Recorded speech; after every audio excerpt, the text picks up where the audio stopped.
Hello, so you're wondering what's going on in the housing market right now? Well, in this video, I'm going to be chatting with my preferred lender, Jess Fisher, and we're going to talk to you about what's going on in the housing market on both a national level and a local level in the Salida, Colorado area. And you're going to want to stick around until the end because we offer some insights into the Q2 market and what you can expect for this summer of 2025. If this is your first time to the channel, welcome. This channel is all about living in Salida, Colorado and the real estate market here, so be sure and subscribe and hit the bell for notifications so you're the first to know when new informative videos become available. My name is McCarthy, a realtor that specializes in Salida, Colorado and surrounding areas, and I get calls all the time from people just like you looking to move here. So whether you're thinking of moving here in a few weeks or a few months, reach out to me. All my contact information is below, and I'd be happy to schedule a time to chat with you and help you make a smooth transition to the Salida, Colorado area. And this is Jess Fisher. Thank you for chatting with me today. All of his information is below, and he services all of Colorado, so if you have some lending needs, be sure and reach out to him directly as well. We are in right now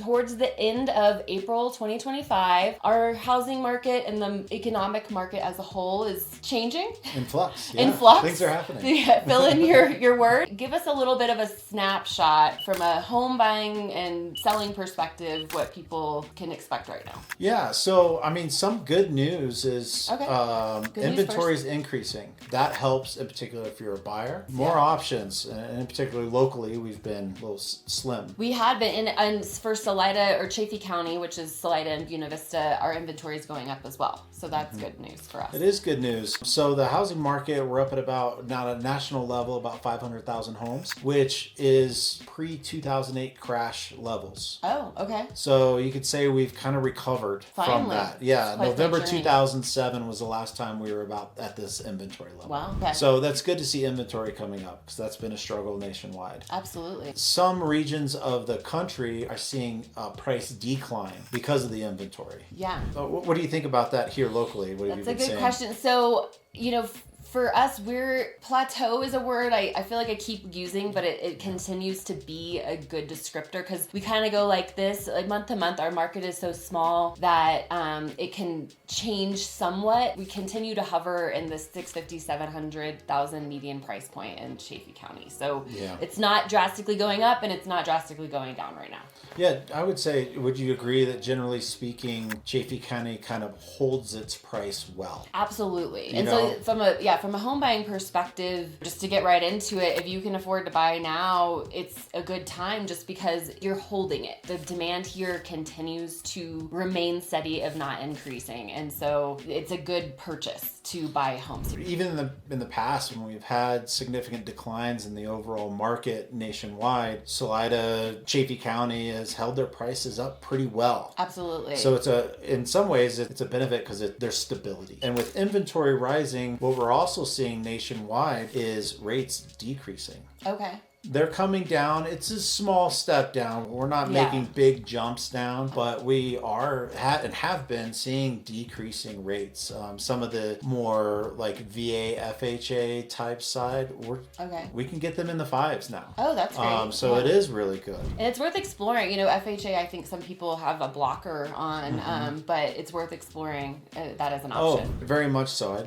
do a significant amount of FHA loans. Okay. Rates are better depending on how much somebody's putting down and their credit score. The mortgage insurance, if they're not bringing down 20%, the mortgage insurance lower on the FHA side. Oh, okay. So, you get a little bit better rate and you get less mortgage insurance. I mean, if somebody has a high credit score and they're bringing a significant down payment, typically conventional's generally speaking still the righter way to go. Okay. But not necessarily. Yeah. It's worth it. Actually, it was either last year or the year before, FHA to conventional comparison, apples to apples, FHA was actually coming in a little bit lower than conventional on that. So, it's always worth getting with a lender or somebody knows what they're doing that's going to do that price comparison because they kind of, one's a little bit better sometimes than the other and goes back and forth. And take the time to kind of walk it through with you. So it's a little snapshot. I know before when we were talking, you mentioned one of the reasons why we're seeing more homes come in the market is because these sellers that have been stuck in their homes for a while, stuck meaning they're enjoying those really low rates from several years ago and reluctant to move or maybe unable to move because of that. But because the rates have been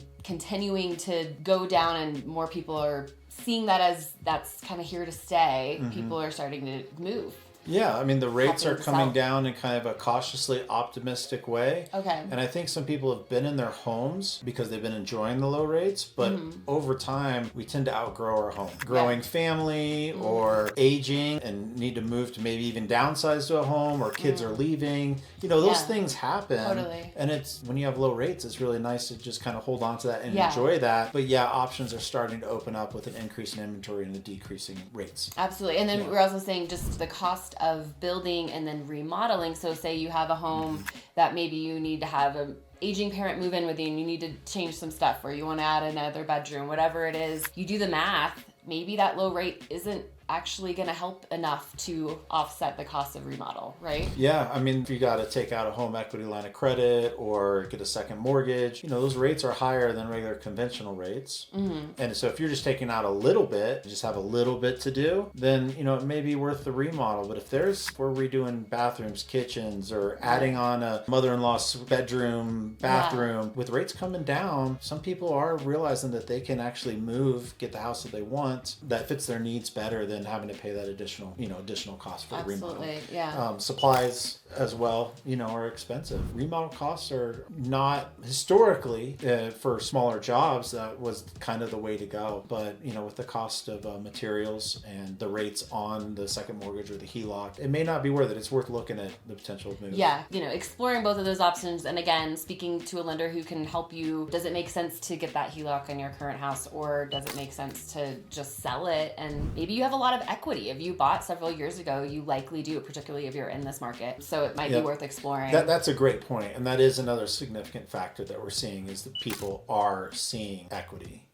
That's a great point. So even just in the last few years. So any other insights into, as we come into summer, nationwide, that's kind of a boom time for real estate, and particularly here in our small mountain town. I mean, it just becomes a vibrant place to be, and people are loving that and often wanting to buy homes here. So things are picking up. What can we expect on a lending level? On a lending level, I expect home prices to remain stable, or at least not significantly decrease. I expect that we're going to see continued downward motion with rates.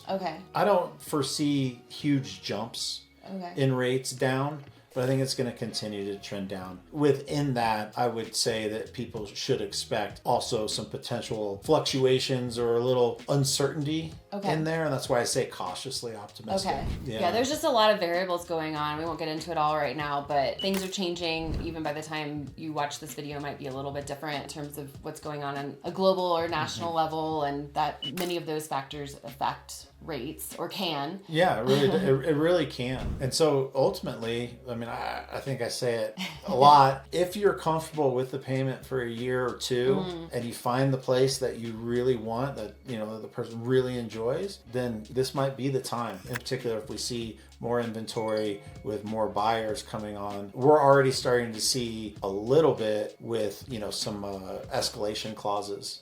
There's some competition that's starting to happen.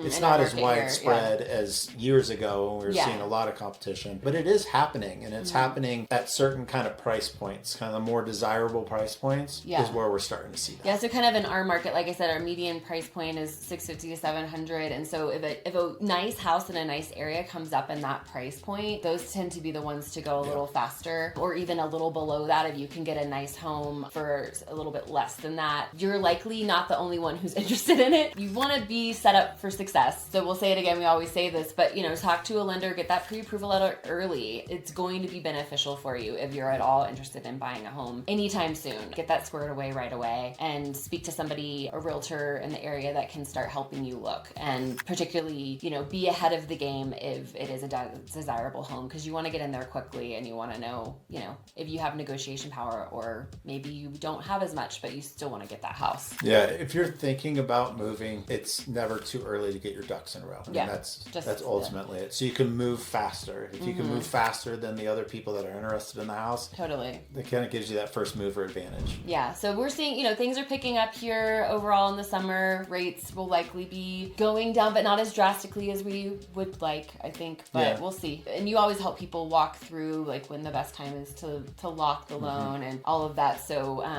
get somebody on your team, and we're happy to be one of those people for you. So if you have any questions about buying in the Salida, Colorado area or selling here, or you're interested in getting a loan in Colorado, reach out to us. Our contact information is below. Thank you so much for watching, and have a great day.